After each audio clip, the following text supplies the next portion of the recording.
Listen close, because this story starts with a broken promise and ends with something beautiful. It is about a woman who traveled 1,000 miles to marry a stranger, only to find herself abandoned at a dusty train station in the middle of nowhere. But that abandonment turned out to be the best thing that ever happened to her. If you have ever felt lost, abandoned, or like the world was working against you, stay with me. Comment below what city you are watching from, because this story needs to travel far and wide. Women everywhere need to know that sometimes the worst moments in our lives lead us exactly where we are meant to be. Now, let me tell you about Marble Hayes. The train whistle cut through the afternoon heat as Marble pressed her hand against the sooty window. Her heart hammered in her chest. That familiar mixture of hope and terror that had become her constant companion over the past 3 days of travel from Philadelphia to Wyoming.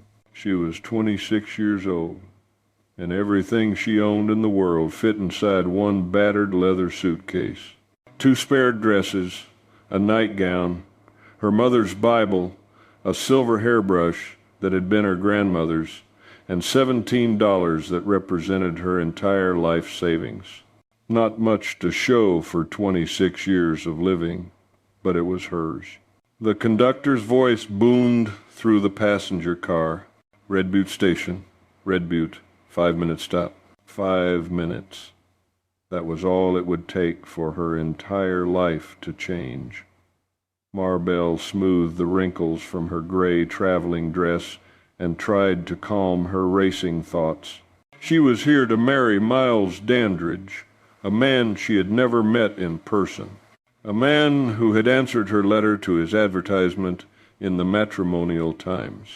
The advertisement had been simple. Widower, 42, seeks respectable woman for marriage and companionship. Must be of good character and willing to work. Ranch life, Wyoming Territory. Marble had read those words 100 times, looking for hidden meanings between the lines. Would he be kind? Would he keep his promises? Or was this just another version of the lies she had been told her whole life? The train shuddered to a stop, and Marble grabbed her suitcase. She made her way to the exit, her knees trembling. Through the windows, she could see Red Butte was not much of a town. Just a wooden platform, a small ticket office, and a handful of weathered buildings lining a dusty main street. And somewhere in that cluster of buildings was the man she was supposed to marry. She stepped down onto the platform, and the heat hit her like a physical force. The Wyoming sun was nothing like Philadelphia. It was dry and relentless, pulling the moisture right out of your body. Marble stood on the platform and searched for a tall, dark-haired man in a brown leather vest. That was how Miles had described himself in his letters. But as the minutes ticked by and other passengers moved past her with purpose, no one approached. No one stepped forward with a smile of recognition. Her heart sank with each passing second. A young conductor noticed her standing alone. "Can I help you, miss?" "I am supposed to be meeting someone," Marble said, trying to keep her voice steady. "Mr. Miles Dandridge. Do you know him?" The conductor's face brightened. "Oh, sure. Mr. Dandridge has a place about 15 miles east of here." Then his expression clouded, "though I do not see him here at the moment." "You certain he knew you were arriving today?" "I sent a telegram last week confirming my arrival," Marble said. The panic was wrapping around her throat now like a noose. "He should be here." "Well, maybe he got held up. Ranch life, you know. Always something demanding attention. You can wait in the station office if you like." But Marble did not move. Something felt wrong. A man who was expecting his bride, a bride who had traveled 1,000 miles to marry him, that man would not be late. That man would have been waiting on the platform an hour early, unless he had changed his mind. The thought crashed over her like ice water. What if Miles had received her final letter, the one where she had been honest about having no dowry, about having to borrow money for the train fare, about having no family to vouch for her character? What if he had decided she was not worth the trouble? What would she do then? She had $17 to her name. Not enough to get back to Philadelphia, even if she wanted to return to that city of broken promises. Not enough to start over anywhere else. The train's whistle blew again, warning that it would be departing shortly. Within minutes, the locomotive would pull away, taking with it her last connection to the world she had known, leaving her stranded in this dusty Wyoming town with no husband, no prospects, and nowhere to go. Marbell felt dizzy. The heat and the fear and the exhaustion from 3 days of travel all caught up with her at once. She set down her suitcase and pressed a hand to her forehead, trying to steady her breathing. That was when the commotion started. Voices rose in alarm at the edge of the platform. People scattered. Through the dissipating steam and the milling crowd, Marbell caught a glimpse of movement, something small and fast, darting between adults, heading straight toward her. A child, a boy no more than 7 or 8 years old, with dark hair sticking up in all directions and dust streaked across his tear-stained face. He was running full speed, his boots pounding against the wooden planks, and there was something wild in his eyes, something desperate and hopeful and terrified all at once. Behind him, a tall man in dusty work clothes was giving chase. "Eli! Eli, stop! Come back here!" But the boy did not stop.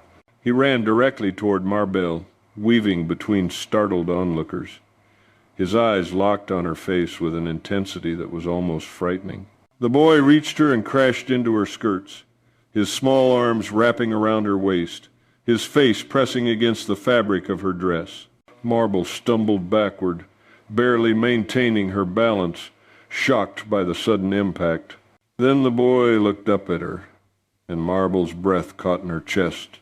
His eyes were the color of storm clouds, gray-blue and swimming with tears. His face was thin, almost gaunt, with sharp cheekbones that spoke of too many meals missed or too much grief carried. "Mama," his voice cracked on the word, small and trembling. "Mama, are you finally here? Did you come back?" The platform had gone silent. Every eye was on them now.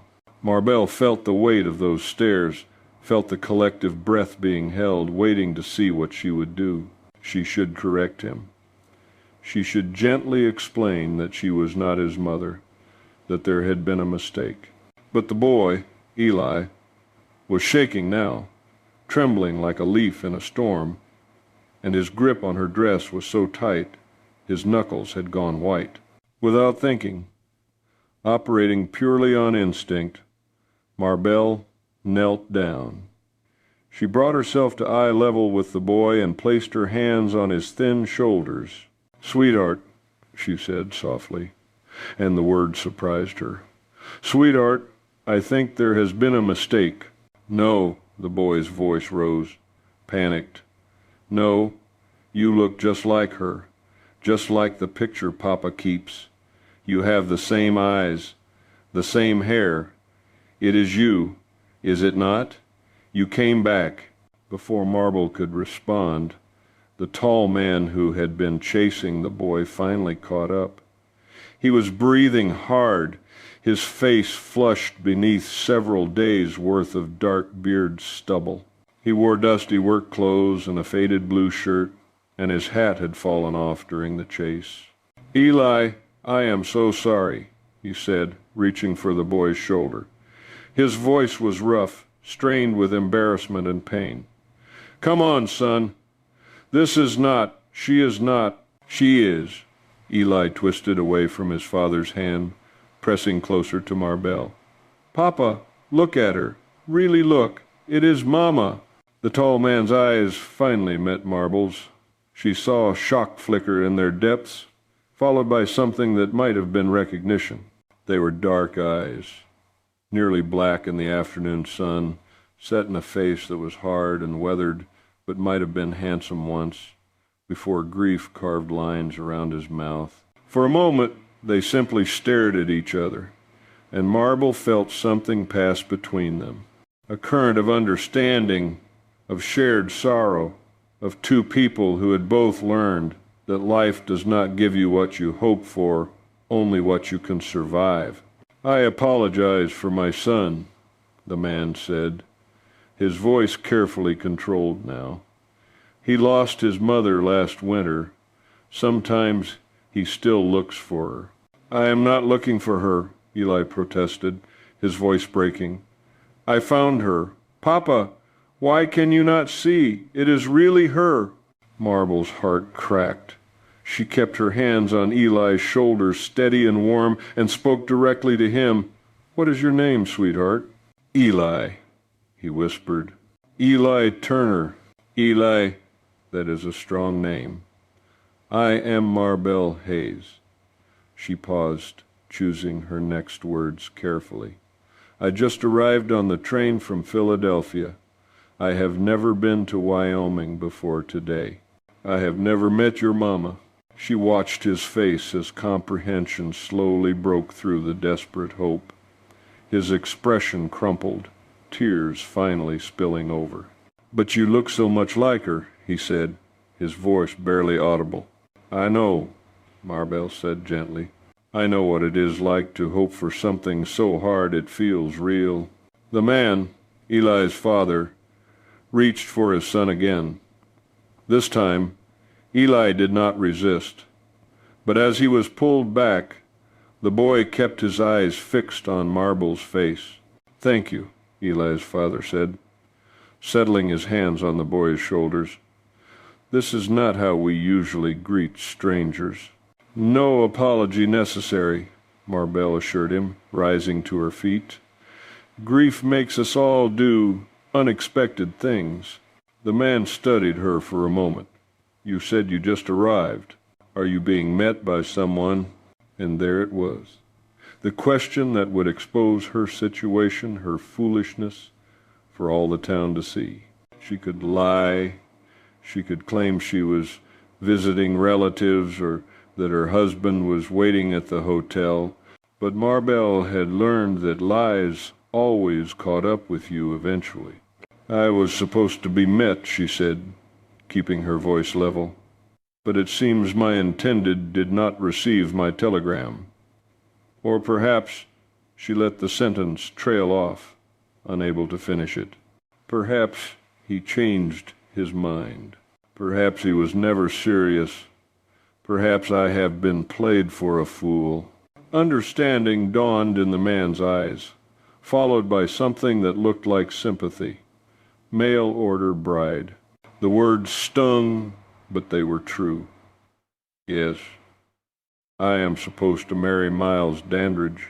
The reaction was immediate and impossible to miss. The man's expression hardened.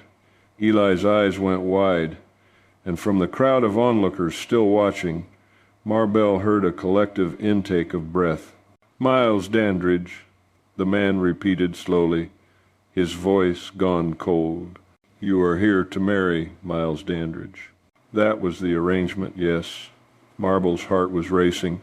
"Do you know him? Do you know where I might find him?" The man looked at his son, then back at Marble, weighing options. "I'm Caleb Turner. I have the ranch adjacent to Dandridge's property. And I think there's some things you need to know about the man you have traveled all this way to marry." Caleb Turner's wagon was hitched outside the mercantile, a sturdy farm wagon that had seen better days but was well maintained. He helped Marbell up onto the bench seat, his hand calloused but steady. Eli scrambled up between them, still watching Marbell with those storm-gray eyes. As they pulled away from the station, Caleb spoke. His voice was grim. "Miles Dandridge is not the man he pretended to be in his letters. He has done this before. Advertised for a bride, gotten money sent ahead, then disappeared before the woman arrived. He preys on women who are desperate enough to take a chance on a stranger. The words hit Marble like physical blows. Desperate. That was what she was. Desperate enough to board a train to Wyoming. Desperate enough to agree to marry a man she had never met. "But I did not send any money," she heard herself say. "I told him I had no dowry. I was very clear about that." Caleb's expression softened slightly. "Then maybe there was some other reason he did not show, but I would be lying if I told you I thought it was a good reason. Miles Dandridge is not a man of honor, Miss Hayes. If he has left you stranded here, you are better off without him." Better off? The laugh that escaped Marble's throat was bitter. "I have nowhere to go, no money to get there. Even if I did, everything I own is in that suitcase. So please forgive me if I do not feel particularly grateful for being abandoned." Silence fell over the wagon. Then Eli spoke, his voice small but determined. "She can stay with us." "Eli," Caleb started. "Papa, she has got nowhere to go. You said so yourself. And we have got the extra room since Mama went to heaven. It is not right to leave her alone." Marble looked at this small, grieving child who was trying to save her and felt something crack open inside her chest. "That is very kind, but I could not impose." "It is not an imposition if we are offering," Caleb interrupted. He was watching her with those dark eyes, measuring, assessing. "Eli is right. We do have the room." He paused. "There is a boarding house in town. Mrs. Kelly runs a respectable place. She might have a room you could rent while you figure out your next steps." "With what money?" Marble asked bluntly. "I have $17, Mr. Turner. That might buy me a week at a boarding house if I am lucky. And then what?" She saw respect flash in Caleb's eyes. Respect for her honesty, maybe, or for her refusal to pretend. "Then stay at the ranch," he said, "just for a few days, until we figure something out. You can help with the cooking and housework if it makes you feel better about accepting charity. God knows the place has fallen apart since Sarah died." The honesty of it stole her breath. This man was laying his soul bare, admitting his failures as a father, offering help because his dead wife's absence had left a hole in his life he did not know how to fill. "All right," Marble heard herself say, "just for a few days." The ride to the ranch took about an hour. The landscape was vast and empty in a way that would have been beautiful if Marble had not been so exhausted. The sky was enormous, and the grass rolled like waves on an ocean. "It is so empty," she said. "That is what most folks say when they first get here," Caleb replied. "Give it time. You start seeing things you missed at first." When they reached the Turner Ranch, Marble saw a collection of buildings huddled together against the vastness. A main house, a barn, several outbuildings, and a corral where horses moved lazily. The house was a simple two-story structure with a wide porch. Nothing fancy, but solid home. Inside, the house smelled like dust and disuse.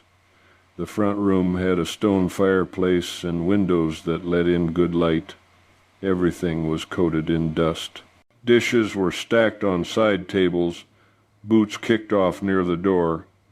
The general air of masculine disorder spoke of men living without a woman's organizing hand. "I know it is a mess," Caleb said, embarrassment in his voice. "It is fine," Marble assured him. "I have seen worse." Eli showed her to the spare room upstairs. It was small but clean, with a quilt on the bed that had been carefully made. "Mama made that quilt," Eli said softly. "It is beautiful," Marbell said, meaning it. That evening, Marbell insisted on helping with supper. In the kitchen, she found Sarah's recipe book tucked in a drawer, pages stained and dog-eared. She made beans and cornbread, simple but filling. They ate at the big kitchen table as the last light faded from the windows. Eli watched her constantly, as if reassuring himself she was still there. "This is good," Caleb said. "Better than anything Eli and I have managed in months." After supper, Marbell cleaned up despite Caleb's protests. Eli helped her, carefully drying dishes with a towel too big for him. When the kitchen was restored to order, Caleb sent Eli upstairs.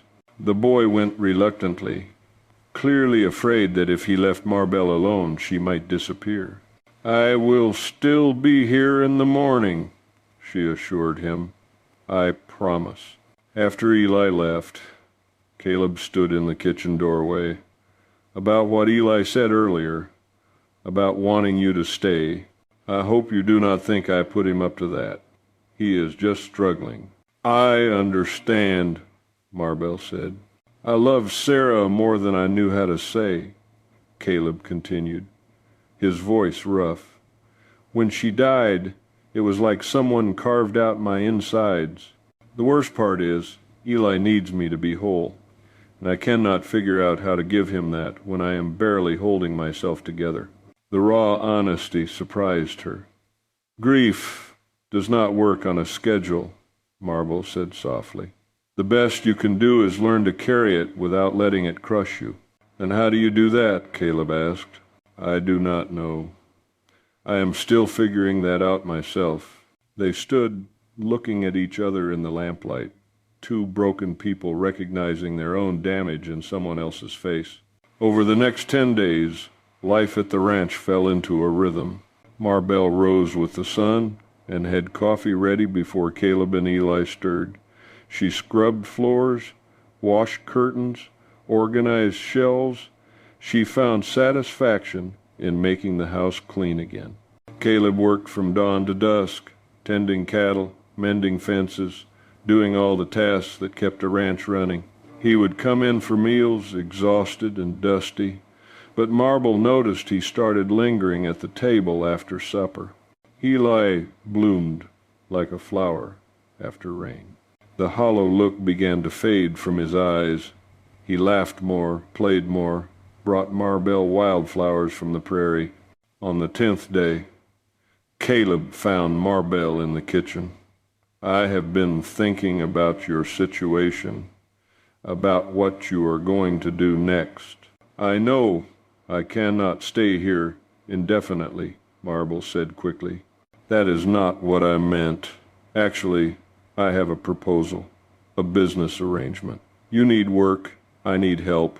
The ranch is falling apart because I cannot keep up with everything. I need someone who can manage the house, cook proper meals, help with Eli, room and board, plus $20 a month." $20 a month. Marbell's mind raced. In a few months she could save enough to move on, or maybe stay longer. "Why?" she asked. "You do not know me." Caleb met her eyes steadily. "Because yesterday my son smiled for the first time in 6 months. Because you cleaned my kitchen without being asked. Because you knelt down in the dust and promised a grieving boy you would not lie to him." He paused. "And because I saw how you looked at that train station when you realized your groom was not coming. I know what that looks like." "I will need to set some ground rules," Marbell said carefully. "This is a business arrangement. You are my employer. I keep my own room. I make my own choices." "Agreed," Caleb said. He extended his hand. "Do we have a deal?" Marbell looked at his outstretched hand and thought about all the hands that had reached for her over the years. This hand was different. She shook it firmly. "We have a deal." The days that followed were peaceful. Marbell settled into her role, and the house transformed under her care. She learned Eli's favorite meals from Sarah's recipe book and taught herself to make biscuits that were almost as fluffy as the ones he described. Caleb worked long hours, but always made time for Eli in the evenings. Marble would watch them together, father and son, and feel something warm in her chest. This was what a family should be: honest and hard-working and kind. She was hanging laundry in the yard one afternoon when she saw the rider approaching from the east. Something about the way the man sat his horse, too casual, too confident, set her teeth on edge. Caleb emerged from the barn, and she saw his posture stiffen. His hand moved unconsciously to his hip, as if checking for a gun that was not there. "Go inside," he called to Marbell, his voice hard. "Who is it?" "Just go inside. Take Eli with you." But it was too late. The rider had already covered the distance to the house. Now Marble could see him clearly. He was perhaps 40, with slicked back dark hair and a mustache waxed to sharp points. He wore expensive clothes, a vest with silver buttons, polished boots. Everything about him screamed money and self-importance. He pulled his horse to a stop and surveyed the ranch with amused disdain. His eyes passed over Caleb dismissively, then landed on Marbell and stayed there, traveling up and down her body with a proprietorial assessment that made her skin crawl. "Well, well," the man said, his voice smooth as oil. "Looks like someone has been making improvements around here, Turner. Got yourself a new housekeeper. What do you want, Dandridge?" Caleb's voice was cold enough to freeze water. Marble's blood turned to ice. Dandridge, Miles Dandridge, the man she was supposed to marry. Miles dismounted and approached her with a smile that did not reach his eyes. "My dear Miss Hayes, I cannot apologize enough for the unfortunate misunderstanding at the station. I was detained by urgent business in Denver and only just returned to find your telegram waiting. Naturally, I rode here immediately to collect you." Every word was a lie. Marbell could see it in the way his eyes shifted. "Collect me," she repeated, "like a piece of luggage you left at the station." Miles's smile tightened. "I understand you are upset, but now that I am here, we can proceed with the wedding arrangements." "She is not going anywhere with you," Caleb interrupted, moving to stand between Marble and Miles. "She has got employment here, room, board, and fair wages. She does not need your charity or your lies." Miles's expression hardened. "Employment? How convenient. Your wife barely cold in the ground, and already you have got a replacement warming your bed." Caleb lunged forward, but Marbell grabbed his arm. "Do not. He is not worth it." Miles laughed. "You are legally tied to me by contract, Miss Hayes. You signed an agreement that makes you mine." "Yours?" Marbell repeated incredulously. "I am not property." Miles reached into his vest and pulled out a folded paper. "You signed this, agreeing to marry me. I paid for your train ticket, which makes you legally obligated to fulfill the terms." "You paid for her ticket?" Caleb's voice was sharp. "Funny, because Marble told me she borrowed money to pay for it herself." Miles's expression flickered, but he recovered quickly. "I reimbursed her." "Show me the receipt," Marble demanded. "If you sent money, you will have a receipt." Miles's jaw tightened. "I do not need to prove anything. The contract is clear. Now get your things. We are leaving." "No," Marbell said simply. Miles took a step closer, real menace in his voice now. "You are confused about your position.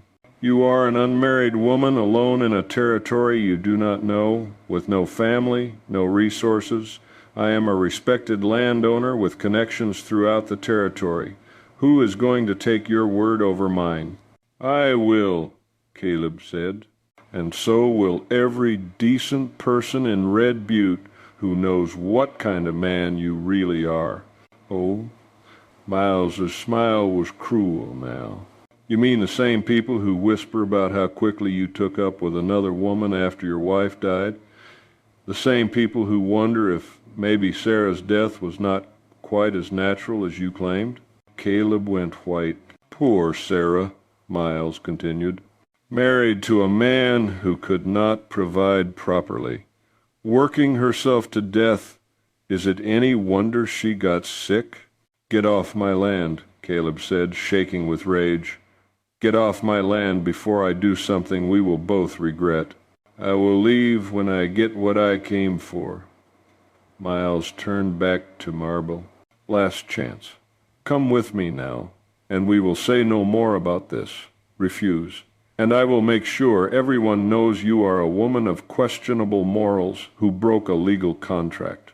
You will never find respectable work anywhere in this territory." The threat hung in the air. Marble felt the weight of it. One word from him could destroy everything. But she had spent 3 years in Philadelphia being afraid. She was done being afraid.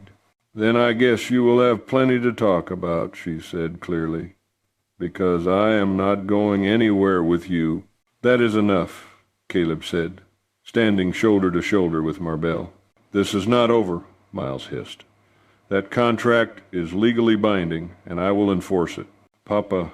They turned to see Eli running from the house, his face streaked with tears. He had been watching from the window. He ran straight to Marble and wrapped his arms around her waist. "Do not let him take her, Papa," the boy sobbed. "Please do not let him take her away." Miles looked at the crying child with undisguised disgust. How touching, the replacement mother and the pathetic orphan. Something in Marble snapped. She stepped forward, putting herself between Miles and Eli. "You are absolutely right about one thing, Mr. Dandridge. We are broken. Life has beaten us down and left us struggling to survive. But that does not make us weak. It makes us survivors. And I would rather be broken and honest than whole and rotten like you." Miles stared at her, shock written on his face. Then his expression twisted into something ugly. "You will regret this, both of you. I will make sure of it." He mounted his horse and before riding away, looked back at them. "This is not over. Not by a long shot." They watched him ride away, dust hanging in the air like a bad omen. "Is he going to take you away?" Eli whispered. "No, sweetheart. He is not going to take me anywhere." But even as she said it, Marble knew this was just the beginning. Caleb hitched the wagon. "We should go into town, talk to the sheriff, get this documented properly." The ride to Red Butte was tense. Eli sat pressed against Marble's side, quieter than usual. The sheriff's office was near the center of town. Sheriff Tom Bradshaw was a man in his 50s, with iron-gray hair and a weathered face. He looked up as they entered, his expression shifting to concern when he saw Caleb's face. "Caleb, what is wrong?" "Miles Dandridge showed up at my ranch today making threats." The sheriff's eyes narrowed. "What kind of threats?" Caleb explained everything. When he finished, the sheriff turned to Marble. "Is this true, ma'am?" "Yes, sir," Marble said. His exact words were, "That makes you mine, whether you like it or not." The sheriff muttered something under his breath. "Did he threaten violence?" "Not directly," Caleb said, "but he was intimidating, aggressive. He threatened to destroy both our reputations."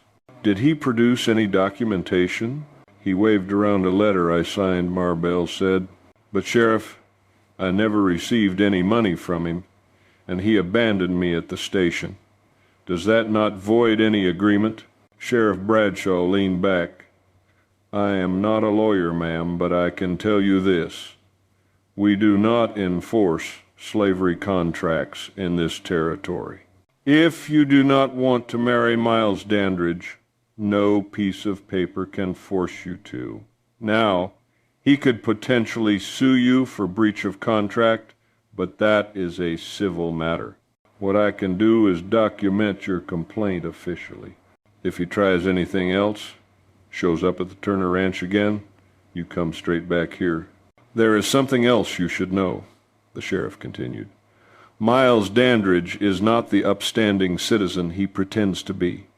He has done this before, advertising for brides, taking their money, then disappearing or making their lives hell. We have had 3 complaints in the last 2 years, but the women were too frightened to press charges. If you are willing to stand up to him officially, it might give the others courage to come forward too." "I will do whatever it takes," Marbell said firmly.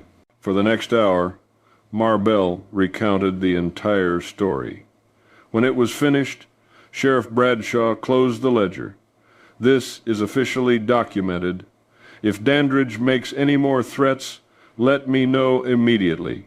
Miles Dandridge is a snake, and snakes do not give up easy." They left the sheriff's office and stopped at the mercantile for supplies. Mrs. Jameson, the gray-haired woman behind the counter, looked up as they entered. Her gaze went immediately to Marbell. "I heard you had a new housekeeper," Mrs. Jameson said. "The mail-order bride who was supposed to marry Miles Dandridge." "Miss Hayes works for me," Caleb confirmed. "She is doing an excellent job." "I am sure she is."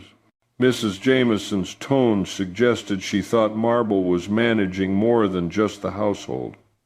"Your wife barely cold in the ground, and already you have got another woman in her place." Before Caleb could respond, Marble stepped forward. "Mrs. Jameson, I understand this looks unconventional, but Mr. Turner offered me honest employment when I had nowhere else to go. I would appreciate being judged on my actions rather than on gossip and assumptions." The older woman stared at her. Then her expression softened slightly. "Fair enough. What supplies do you need?" As they loaded supplies into the wagon, Marbell caught sight of Miles across the street, standing in front of the saloon. Their eyes met, and Miles smiled. A slow, deliberate expression that promised nothing good. The war came 3 days later. Marbell was in the kitchen when she heard multiple horses approaching. Through the window, she saw not just Miles, but 5 other men with guns on their hips. "Caleb!" she called out, alarm in her voice. He appeared within seconds, saw the riders, and his face went hard. "Go inside. Get Eli and go upstairs. Lock yourself in my room. I am not hiding while you—" "Marbell, please.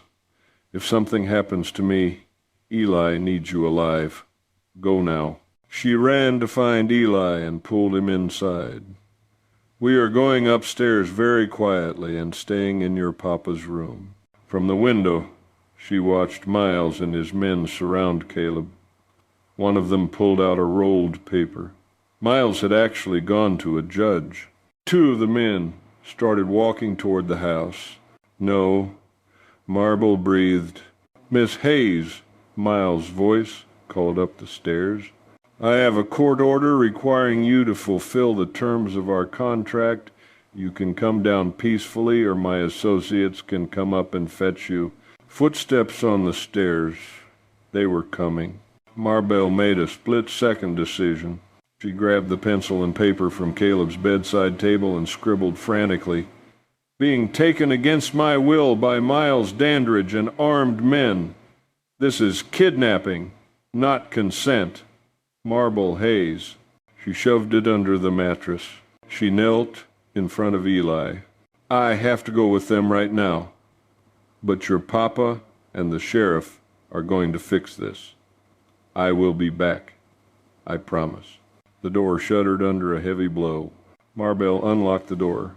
Two men stood there, both with hands on their guns. "Smart choice," one said.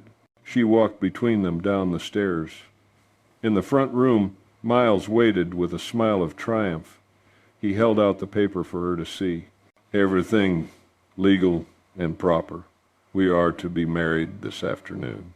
"This is kidnapping," Marbell said coldly. "I am simply enforcing a legal contract." Miles extended his arm. "Shall we?" Outside, Caleb was being restrained by two men, blood trickling from a cut above his eye. "I will kill you for this, Dandridge," Caleb snarled, threatening murder in front of witnesses. Miles turned to his men. "Get her on a horse." One of the men grabbed Marbell's arm and started pulling her toward the horses. She stumbled, and that was when she saw Eli standing in the doorway, tears streaming down his face. Something broke inside Marbell. She had spent her whole life being pushed around. But looking at that little boy's devastated face, she realized some things were worth fighting for. "No," she said, and ripped her arm free.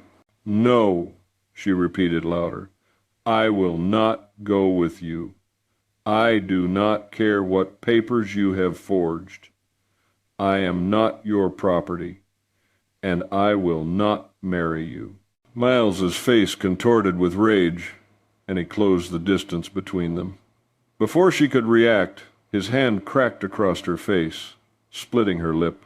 "You will do exactly what I tell you," he hissed. Marbell tasted blood, but she smiled anyway. There it is, the real Miles Dandridge. Not the gentleman, but the monster underneath. Miles raised his hand to strike her again, but a voice cut through the tension. "I would not do that if I were you." Everyone turned. Sheriff Bradshaw sat on his horse with 4 deputized men, all armed. Behind them were Mrs. Jameson and several other townspeople, witnesses. Relief crashed over Marbell. Miles's men immediately released Caleb and stepped back. Miles went pale. "Sheriff, I am simply enforcing a legal contract." "Let me see that court order," Sheriff Bradshaw interrupted. Miles hesitated before handing it over. The sheriff read it carefully, his expression growing darker. "This is supposedly from Judge Hackett. Problem is, Judge Hackett is currently in Denver on territorial business, has been for the past 2 weeks. So unless he signed this from 100 miles away, it is a forgery." The silence was absolute. "Furthermore," the sheriff continued, "you just struck an unarmed woman in front of multiple witnesses. That is assault, and holding someone against their will is kidnapping." He turned to his deputies. "Arrest him. Arrest all of them." Miles tried to run, but deputies grabbed him. Within minutes, all 6 men were in handcuffs. Caleb rushed to Marbell, his hands hovering over her face. "Are you all right?" "I am fine." "How did the sheriff know to come?" "Eli. When they took you downstairs, he climbed out the window and ran for help. He made it to the Johnson Ranch, and they rode straight to town." Eli ran across the yard toward them. Marbell dropped to her knees and caught him in her arms. "You brave, brilliant boy," she whispered. "You saved me." "I told you nobody was going to take you away from us," Eli said. Sheriff Bradshaw approached. "Miss Hayes, I will need a full statement from you when you are ready. We found something interesting when we searched Dandridge's property.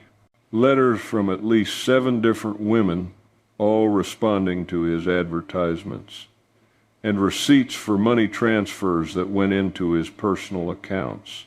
Mr. Dandridge has been running an elaborate fraud operation for years. Will they testify? Marbell asked. If we can find them. Yes. And with your willingness to press charges, we finally have a victim brave enough to stand up in court. This is going to be a long legal battle. Dandridge has money and connections. Are you prepared for that? Marbell thought about running. It would be easier, safer. Then she felt Eli's hand in hers, felt Caleb's presence beside her. She thought about those 7 other women. I am prepared, she said. I will testify to everything. The days after Miles's arrest were strange. The shock was wearing off, replaced by the reality of what lay ahead. A trial, testimony, public scrutiny. Marbell stood on the porch one evening, watching the sunset. Caleb found her there. The sheriff says Dandridge's lawyer's already working on getting him released on bail, Caleb said. Claims he is not a flight risk. Will they grant it? Bradshaw thinks they might. Caleb leaned against the railing. But there is more. The sheriff has been digging into those other women. He has found 3 so far, and all 3 are willing to testify. With your testimony added to theirs, we might actually have enough to put him away for a long time. Might, Marbell repeated, not will. Trials are unpredictable. If you have changed your mind about testifying, if you want to just disappear, I would understand. I would help you. I am not running, Marbell interrupted. We have been through this. That was before you were legally tied to me. If Dandridge comes after you again, he will come after my family now. Then we protect Eli together. That is what partnership means, is it not? Caleb studied her face. You are the bravest person I have ever met. We should probably discuss the sleeping arrangements, Caleb said, becoming business like I meant what I said about building you a separate cabin if you want one. Very proper, Marbell agreed. Should we establish other rules? Maybe we keep it simple. We both contribute what we can. You handle the ranch work, I handle the house and Eli's care. We make major decisions together, we respect each other's privacy, and we are honest with each other. Especially when it is uncomfortable, Caleb amended. I will not have lies between us. They shook hands, sealing their business-like agreement. But 2 days later, Marbell made a decision that surprised even her. She found Caleb in the barn. I have been thinking about the trial, about how this is going to look when people find out I am testifying against a man I was supposed to marry while living with another man. We can build you that separate cabin, Caleb offered. I have a different solution. Marbell took a deep breath. What if we got married? A marriage of convenience, purely practical. You need someone to help with Eli and the house. I need legal protection and a place to stay. Marriage would solve both problems and silence any gossip. Caleb stared at her. You want to marry me after you just escaped being forced to marry someone else? I answered because I was tired of being afraid, Marbell said. I thought marrying a stranger in Wyoming could not be worse than what I was already living. But you are not Miles Dandridge. You offered me freedom and respect. So yes, I want to marry you if you will have me. You would really be my mama? Eli asked from the barn doorway. He had been listening. For real and forever? For real and forever, Marbell confirmed. But only if your father agrees. Caleb walked to the window, struggling with something. When he turned back, his expression was raw. I loved Sarah. When she died, I thought that was it for me. And now you are suggesting we marry for convenience. Does that not seem wrong somehow? Does that not dishonor what marriage is supposed to be? "I do not know what marriage is supposed to be," Marble admitted. "I only know what it could be for us. A partnership between two people who respect each other, who need each other. You loved Sarah, and that is beautiful. I would never ask you to forget that. But maybe what we build could be different." Caleb looked at his son, then back at Marbell. "All right. If you are sure, then yes, I will marry you." Eli let out a whoop of joy. They were married 3 days later in the small church at Red Butte. Marbell wore her best dress, the blue cotton, and carried wildflowers Eli had picked. Caleb wore a clean shirt and his Sunday vest. Reverend Matthews kept the service brief. "Do you, Caleb Turner, take Marble Hayes to be your lawfully wedded wife?" "I do," Caleb said, his voice steady. "And do you, Marble Hayes, take Caleb Turner to be your lawfully wedded husband?" Marbell looked at the man beside her. She thought about all the ways this could go wrong. Then she thought about Eli and the life she could build here. "I do," she said clearly. There were no rings. Instead, Caleb took her hand in his, and the Reverend pronounced them husband and wife. The reception was modest, held at the ranch with neighbors bringing food. Sheriff Bradshaw attended, taking Caleb aside at one point. When Caleb returned, his expression was dark. Later, when guests had departed, Caleb found Marble on the porch. "The sheriff says Dandridge's lawyer is working on getting him released on bail. He could be out within the week. But there is more. The sheriff has found 3 of those other women, and all 3 are willing to testify. With your testimony added to theirs, we might actually have enough to put him away for a long time." "Might," Marbell repeated. Trials are unpredictable. Caleb turned to look at her. "If you have changed your mind—" "I am not running," Marbell interrupted firmly. "Then we protect Eli together," Caleb said. That night, Marble stayed in her own room as agreed. They were married, but it was purely practical. A business arrangement, she told herself that was enough. But lying in the darkness, listening to the sounds of the house, she found herself wondering what it would be like if this marriage were real in every sense. The summons came 2 weeks later. Miles Dandridge's trial was scheduled to begin in 10 days, and Marbell's presence was required as a witness for the prosecution. The prosecutor, James Whitmore, came to the ranch 3 times to prepare her. He was thorough and professional, but Marble could see the doubt in his eyes. "Dandridge's lawyer is Albert Cunningham," Whitmore explained. "He is one of the best defense attorneys in the territory. Expensive, ruthless, and very good at making witnesses look unreliable. He will attack your credibility, Mrs. Turner. He will try to make the jury believe you are a gold digger who targeted Mr. Dandridge, and when he rejected you, you sought revenge. But I did not target him. He advertised for a bride. I know that. But Cunningham will suggest you misrepresented yourself, that you were trying to defraud Dandridge. Then, when he discovered your deception, you concocted this story to punish him. So no matter what I say, he will make me look like the villain. He will try. That is why we need you to stay calm. Answer questions directly. Do not get defensive or emotional. The moment you lose your temper or start crying, Cunningham will use it against you."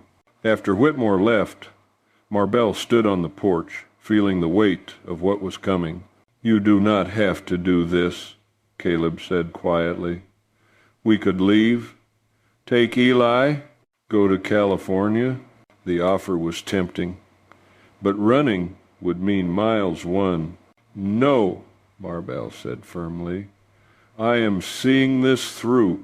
Caleb took her hand. Not a casual touch, but a deliberate gesture of support. Then I will be there with you. Every minute of that trial. The trial began on a cold Monday morning in late September.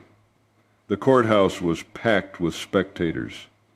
Marble walked into that courtroom with her head high and her hand in Caleb's.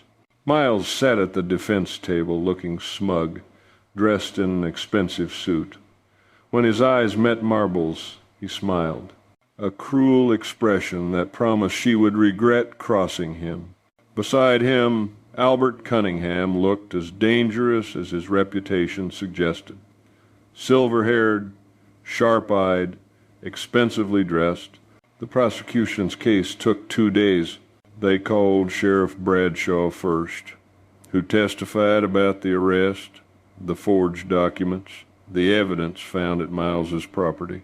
Then came the other women, 3 of them, each telling stories sickeningly similar to Marble's. Miles had advertised for brides, extracted money, then abandoned them or made their lives miserable. Their testimonies were powerful, but Cunningham cross-examined them brutally. He found inconsistencies, suggested they were lying for revenge, implied they were women of questionable morals. By the time he was done, their credibility was shredded.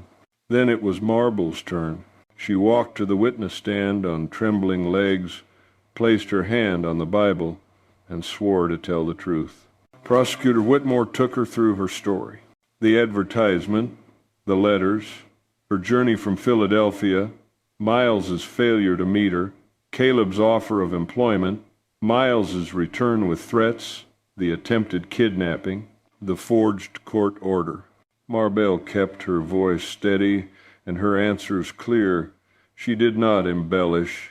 She simply told what had happened. Then Cunningham stood for cross-examination. "Mrs. Turner," he began, patronizing. "Or should I say Miss Hayes? I confess I am confused about which name to use, given how quickly you transitioned from one intended husband to another. My legal name is Marble Turner. I married Caleb Turner after your client attempted to kidnap me. How convenient. How romantic. Tell me, had you planned that from the beginning? Did you see an opportunity in Mr. Turner's grief and decide to take advantage?" "No, I had no plan except to survive. Mr. Turner offered me honest employment." "Honest employment," Cunningham repeated mockingly. "Living in his house, caring for his child, playing the role of wife in all but name. And then, when my client rightfully attempted to claim his promised bride, you suddenly decided to make it official with Mr. Turner. Your client tried to kidnap me with armed men. That is what prompted the marriage." Cunningham smiled. Yes, the alleged kidnapping. Tell me, did you read the contract you signed before traveling to Wyoming?" "I signed a letter agreeing to the marriage arrangement." "And did you not promise to fulfill the terms?" "I committed to marry him if he honored his promises. He did not show up as agreed. Or perhaps my client delayed his arrival for legitimate business reasons and found upon returning that his intended bride had already moved into another man's home." "He had no right to strike me," Marble said, letting anger show. "He had no right to forge legal documents." "Are you an expert in legal documents? Can you definitively state that paper was false?" The sheriff confirmed it was forged. "So you are relying on hearsay." Cunningham turned to the jury. "Ladies and gentlemen, what we have here is a young woman who came to Wyoming with nothing. She saw an opportunity in Mr. Turner's grief and seized it. When my client attempted to hold her to her legal commitments, she cried assault, manufactured charges, and convinced local law enforcement to arrest an innocent man." "That is not true," Marble protested. "Tell me, Mrs. Turner, how much did you get paid for this testimony?" "Nothing. I was paid nothing." or because you need to justify your own actions, because you need to make yourself the victim instead of the opportunistic fraud you really are. That is enough, Judge Harrison interrupted, banging his gavel. Mr. Cunningham, you will address the witness with respect. My apologies, Your Honor. I have no further questions. Marbell stepped down on shaking legs. Caleb stood and pulled her into his arms right there in the courthouse. You did good, he whispered. You told the truth. But as Marbell looked around at the faces watching them, some sympathetic, some skeptical, she wondered if truth was enough. The trial continued for 2 more days. The prosecution brought document experts who confirmed the court order was forged. They brought the station master who testified Miles had made no effort to meet Marble's train. But Cunningham countered every point. He suggested the documents could have been forged by someone trying to frame his client. He brought character witnesses who testified to Miles's sterling reputation. He painted a picture of a successful businessman being destroyed by vengeful women. When closing arguments came, Whitmore emphasized the courage of the women who testified, the clear evidence of Miles's crimes. Cunningham focused on reasonable doubt, on the possibility this was all an elaborate conspiracy. The jury deliberated for 6 hours. Marble spent those hours pacing, while Caleb watched helplessly and Eli clung to her skirts. When the bailiff finally summoned them back, Marble's heart was pounding. The jury filed in, faces neutral. Judge Harrison called for order, and the foreman stood.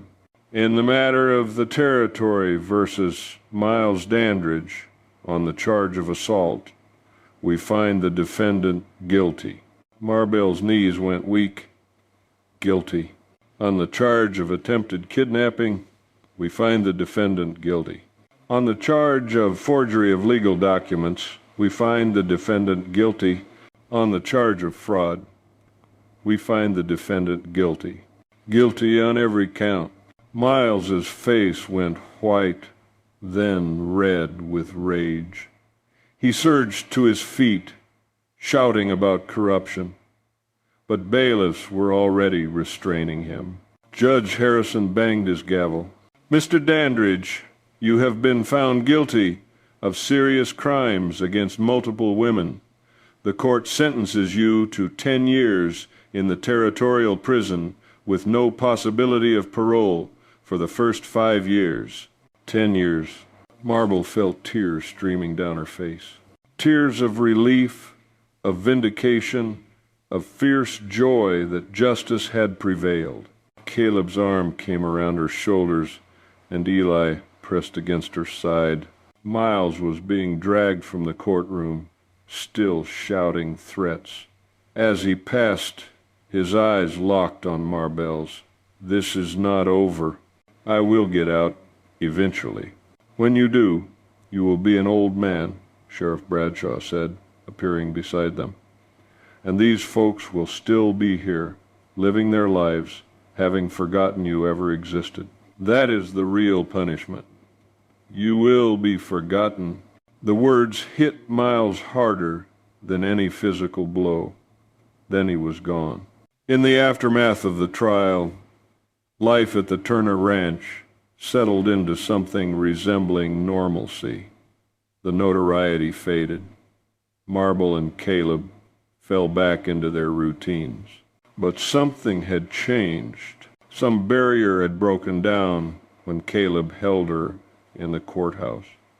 They were still maintaining separate bedrooms, but the emotional distance was eroding. Marble would catch Caleb watching her sometimes, and she would see something in his eyes that looked like more than friendship, and she knew her own expression probably showed the same when she looked at him. They were falling in love. Slowly and inevitably, despite all their careful plans to keep this marriage purely practical. It came to a head one evening in late October. Eli had gone to bed early. Marbell was washing dishes, and Caleb was sitting at the table, supposedly reviewing ranch accounts. but mostly just watching her. "Can I ask you something?" he said finally. "Of course.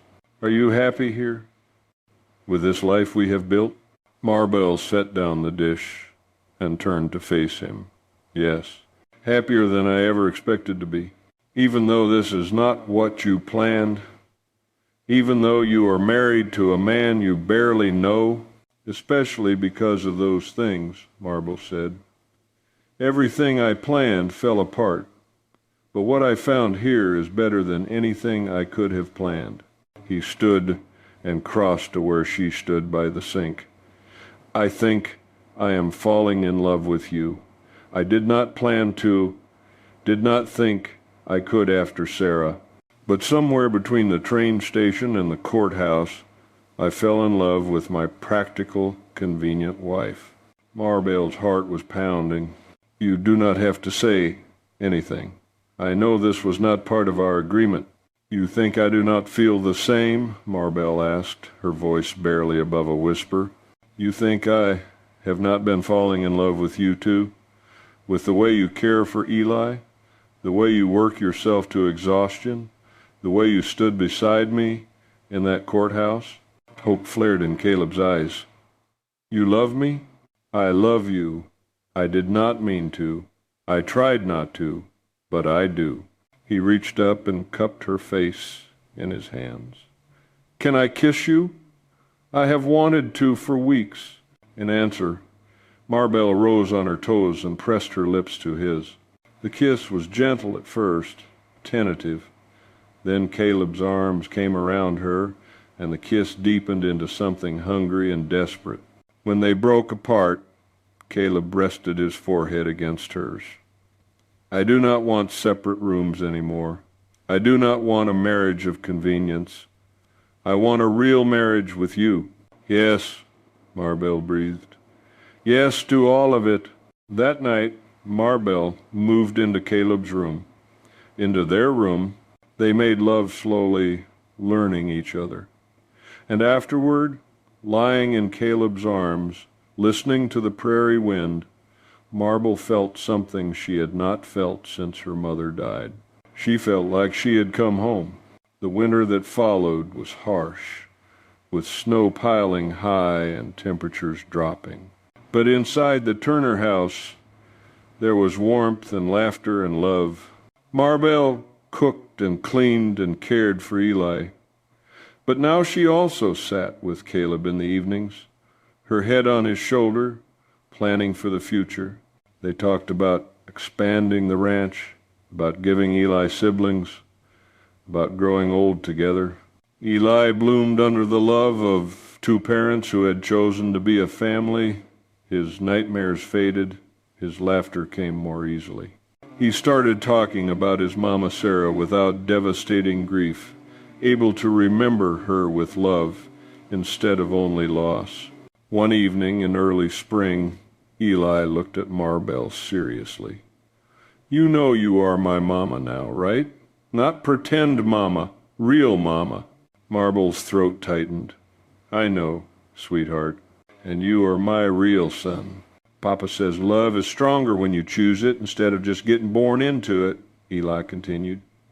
"He says you and him chose to love each other, and that is special." "Your papa is a very wise man," Marbell said, meeting Caleb's eyes across the table. "Does that mean I can have a baby brother or sister soon?" Eli asked. Caleb nearly choked on his coffee, and Marbell felt her face heat with a blush, but she could not help laughing. "We will see," she said. "But whether you get siblings or not, you are stuck with your papa and me forever. We are a family now." Eli grinned and went back to eating. Over his head, Caleb reached across the table and took Marbell's hand. She squeezed back, overwhelmed with gratitude for this life, this family she had found by accident. As spring turned to summer and summer to fall, the ranch prospered. Eli grew, and Marbell's belly began to swell with the baby they had created together. She sometimes thought about that day on the train platform, about the woman she had been, desperate, frightened, alone, about how that woman had stepped off the train expecting one life and found a completely different one. She had been broken when she arrived. They had all been broken. Caleb by grief, Eli by loss, herself by years of hardship. But somehow, three broken people had found each other and built something whole. On a cold December evening, exactly 1 year after Marble had first arrived in Red Butte, she stood on the porch watching the sunset. Caleb came up behind her, wrapping his arms around her thickened waist. "What are you thinking about?" he asked. "About how I came here to marry a stranger and ended up finding a family. About how sometimes the worst things that happen to us lead to the best things. Miles Dandridge sitting in prison probably does not feel like the worst thing anymore, does it?" "No," Marble agreed, "because if he had been at that station, I never would have found you." She placed her hands over his on her belly. "I would trade every disappointment to end up exactly here." "I love you, Marble Turner," Caleb said. "I love Sarah, and I always will. But I love you too, in a different way. You saved us, me and Eli both." "You saved me too," Marble reminded him. They stood together in the gathering darkness. From inside the house, they could hear Eli practicing his letters. The sound of home, of family, of the life they had built. Marbell Hayes had boarded a train in Philadelphia as a desperate woman with nowhere to go. She had stepped off in Red Butte as an abandoned mail-order bride with no hope, but she was leaving the porch tonight as Marbell Turner, wife, mother, beloved, member of a family who had chosen her. And as Caleb led her back inside to warmth and light and the sound of their son's laughter, Marble realized that sometimes the best love stories were not the ones that went according to plan. Sometimes the best stories were the ones where everything fell apart, where you lost your way and found yourself in the last place you expected. Sometimes the best stories began with a boy running across a train platform calling a stranger mama, with a cowboy who saw past desperation to the strength beneath, with a woman who learned to fight instead of run, to hope instead of hide, to love instead of merely survive. This was her story now. Not the one she had planned, but the one she had earned. The baby came in early spring, a girl with dark hair and her father's eyes. They named her Sarah Rose Turner, after the woman whose death had made room for Marbell in this family, and for the hope that bloomed even in harsh places. Marbell held her daughter in the rocking chair that had been Sarah's, the one Caleb had brought down from the attic. Eli sat at her feet, gently touching his sister's tiny hand. "She is so small," Eli whispered, his voice full of wonder. "You were this small once," Caleb said, watching from the doorway. "Did Mama Sarah hold me like this?" "Every day," Caleb confirmed. "She would rock you and sing to you for hours." "Will you sing to Sarah Rose?" Eli asked Marbell. "Every day," Marbell promised. The first months with a newborn were exhausting but joyful. The house that had been filled with grief was now filled with baby cries and laughter. Neighbors came to visit, bringing food and baby clothes. Even Mrs. Jameson stopped by with a beautiful knitted blanket. "You have done well here, Marbell," the older woman said, using her first name for the first time. "Sarah would be proud of the family you have built." One afternoon in late summer, Sheriff Bradshaw rode out to the ranch. Marble's heart clenched when she saw him, afraid of bad news about Miles. "No need to worry," the sheriff assured her quickly. "I just wanted to update you." Dandridge tried to appeal his sentence. His lawyer claimed the trial was unfair, that the evidence was questionable. But the territorial Supreme Court upheld the conviction. "He will serve the full 10 years. "Thank God," Marbell breathed. "There is more," the sheriff continued. Those 3 women who testified, they have all started new lives. One of them married a shopkeeper in Cheyenne. Another opened a dress shop in Laramie. The third went back east to her family. They wanted me to thank you. They said your courage gave them courage. After the sheriff left, Marbell sat on the porch with baby Sarah in her arms. She thought about those women, about how one person's decision to stand up could ripple outward, changing lives they would never even meet. Caleb joined her, settling into the chair beside hers. You are thinking deep thoughts. I am thinking about how much has changed in less than 2 years, about how I almost married a monster, about how being abandoned at that train station was the best thing that ever happened to me. Best for all of us, Caleb said. He reached over and took her hand. I spent 6 months after Sarah died just going through the motions, getting up because Eli needed me to, but not really living. You brought us back to life. We brought each other back, Marbell corrected. As the sun set over the prairie, painting the sky in shades of gold and pink, Eli came running from the barn. Papa, one of the horses is having her foal. Come quick. Caleb stood. Want to come watch? Marbell looked down at baby Sarah, sleeping peacefully in her arms. I will stay here with her. You and Eli go. She watched them run to the barn together, father and son, and felt her heart swell with love. A year and a half ago, she had stood alone on a train platform, terrified and abandoned. Now she sat on the porch of her own home, holding her daughter, watching her husband and son, surrounded by the life they had built together. The next Sunday, the whole family went to church in Red Butte. It was Sarah Rose's first time, and half the town gathered around to admire her. Marbell held her daughter, while Caleb kept a protective hand on Eli's shoulder. Reverend Matthews approached after the service. Mrs. Turner, I wonder if you might consider speaking to our ladies group next month about your experiences, about standing up for what is right. Me? Speak to a group? Your story has inspired many women in this territory. Women who feel trapped or afraid. Hearing how you found courage might help them find theirs. Marbell looked at Caleb, who nodded encouragingly. I suppose I could try. The ladies' group meeting was held on a Thursday afternoon at the church. Marbell was nervous, but when she stood before the assembled women, she found her voice. I came to Wyoming as a mail-order bride, she began.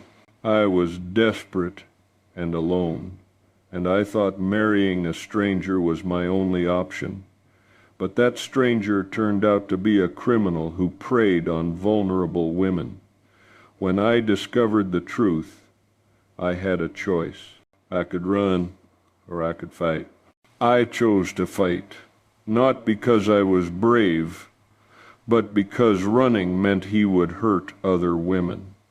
Standing up was terrifying. The trial was humiliating, but it was worth it, because now Miles Dandridge is in prison, and 7 women he victimized have found justice. She paused, looking around the room. I am not special. I am just a woman who decided she deserved better than scraps, who decided her dignity was worth defending, and if I can do that, so can any of you. You deserve respect. You deserve safety. You deserve to be treated as full human beings, not property. And if someone tries to tell you otherwise, you have the right to stand up and fight back. The room erupted in applause. Several women approached her afterward with tears in their eyes, sharing their own stories of hardship and survival. One young woman, barely 20, said, My father wants me to marry a man twice my age who already buried 2 wives. I was going to just accept it because what choice do I have? But hearing your story, I realize I do have a choice. I can say no. You absolutely can, Marbell affirmed. And if you need help, if you need a place to stay while you figure things out, you come to the Turner Ranch. We will help you. That night, Marbell told Caleb about the meeting. I may have just invited a runaway girl to stay with us. Good, Caleb said simply. We have the room. And after what you went through, helping other women seems right. Over the next few months, word spread. The Turner Ranch became known as a safe place for women in difficult situations. They took in a young widow whose in-laws were trying to steal her late husband's property. They sheltered a woman escaping an abusive marriage until she could get passage to her sister in Denver. They helped a former saloon girl find respectable work as a schoolteacher. The ranch prospered, not just financially, but in spirit. It became a place of second chances, of new beginnings, of hope. One evening in late autumn, almost 2 years to the day after Marbell had first arrived in Red Butte, the whole family gathered on the porch after supper. Eli was teaching Sarah Rose to clap her hands. Caleb had his arm around Marbell's waist.